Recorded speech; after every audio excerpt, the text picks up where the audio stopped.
Oh, hi there. Didn't see ya. Welcome to Production Management Mornings. I'm your host, Jeremy Jasiak. Today on our show, we're talking about cash flow.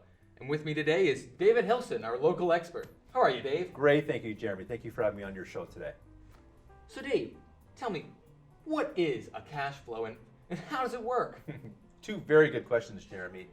A cash flow is basically, it's a sheet of paper, really, at its core, that sort of indicates the money that you're spending and the money that you're receiving.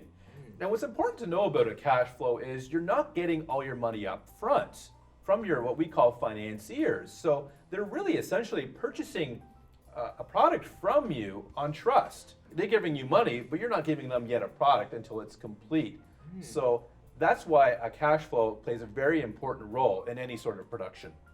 So tell me, what do you need to get started? Can you just jump right in? Just like a river, you're not going to jump right in, right? You're going to make sure you have the important stuff you need to get a cash flow going. And it really breaks down to three different things. The number one thing would be a production schedule. As I mentioned earlier, I believe, is you're not going to get all your money from your financiers from day one.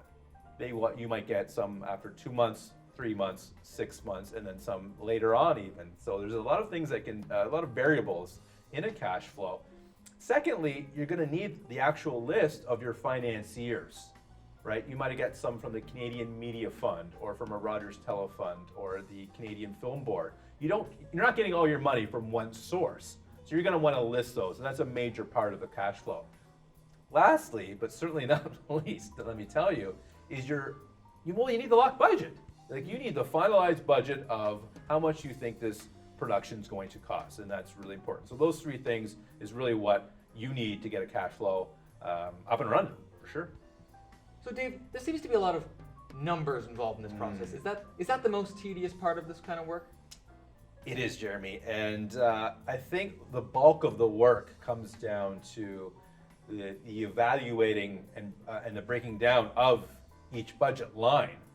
Now, you have a lot of labor costs, you have a lot of purchases, rentals, equipment, all sorts of stuff, and you need to include everything on your cash flow because you need to know when that money is being paid. So this all sounds pretty straightforward. Are there any surprises, though, that you might come across along the way? Actually, very good question. There is what I like to call the last column. It's a scary one, but once you start to get used to it and you've done a few cash flows, because it really shows up as zero in your budget, but it severely affects your cash flow, and those are things like deferrals. For those who don't know what a deferral means, it means you're supplying a service, but you're not getting paid for it until later. Right. So that's very important. And you also have like location deposits, money you've put down to secure a location and things like that, on union bonds, tax refunds. But those can throw you a bit of a curveball. Well, thank you so much, Dave. That's all the time we have for today. Thanks for tuning in to today's episode of Production Management Mornings. We'll see you next time.